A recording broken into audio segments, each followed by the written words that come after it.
आज हूँ मो भौणी बर्थडे आज नुहे विगत 2 दिन पूर्व मो भौणी बर्थडे था मो वीडियो बनई बट मोर मिनी ब्लॉग को कंटिन्यू कर पानी जो मो भौणी वीडियो को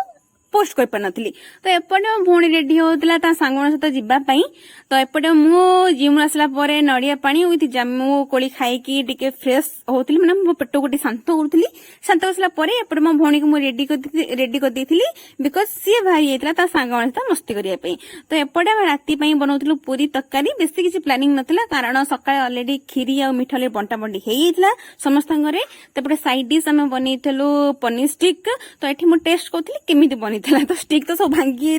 बाहर कर देली तो एपटे पनीर खाइला एपटे आम बाहर गलु केक कटिंग करने जेहेतु मामू आसते केक नहीं तो एपटे मो भौणी बहुत खुशी अच्छी केक कटिंग करने तो ये केक कटिंग आसला आगे सी निजे खाईदेला कि मो बर्थडे आगे मु टेस्ट करी तो एपटे मो भाई के खुई देली मजा मस्ती करूलु तो एपटे केक कटिंग आसला आम पलि आइलु सब खाया पीवा करने एपटे माने कहते ना भाई भौणी सहित माने जो खटीटा हुए से खटीटा अलग प्रकार थाए तो एपटे मो भाई मत चिड़ौला एति खाऊँ तो एमती बहुत सारा माने थटा मजा खसला आज बर्थडे सेलिब्रेशन हो भी गला आम खुशी भी रही गलु जदि मो मिनिंग भी पड़ता लाइक कमेंट